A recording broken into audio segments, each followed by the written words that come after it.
There's one more really important fact that I need to point out about knife safety, and it's where your knife is. So if your knife is in your hand, it needs to be chopping. And if it's not in your hand, it needs to be safely on the cutting board in view of everybody in the room.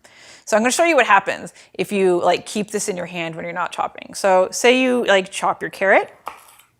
You make another chop, and then somebody comes up and asks me how my day went. I'm like, oh, it went really well. This guy totally cut me off in traffic and blah, blah, blah, blah, blah. What is happening to this knife right now? Right? It's waving around. And whoever is deciding that this is a good time to walk behind me is serial killered, okay? Not great. So if this knife is not actively chopping in your hand, it needs to be on the board.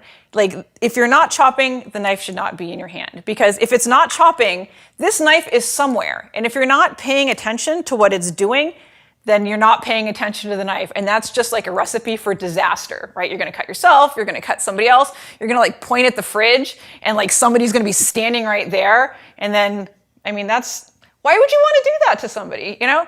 And knife safety, perhaps the biggest, most important factor in knife safety is just knowing where your knife is, right? So your knife always needs to be in a place where you know where it is and that it's safe, right? So, don't put it in the sink, or it might be obscured by other things. Don't put it here and then set your cutting board on top of it. Don't put it over here and throw a paper towel on top of it, or a towel. You always need to know where your knife is. It always needs to be visible so that the people around you can safely avoid it. If your knife is not visible, it stands a really good chance of cutting someone.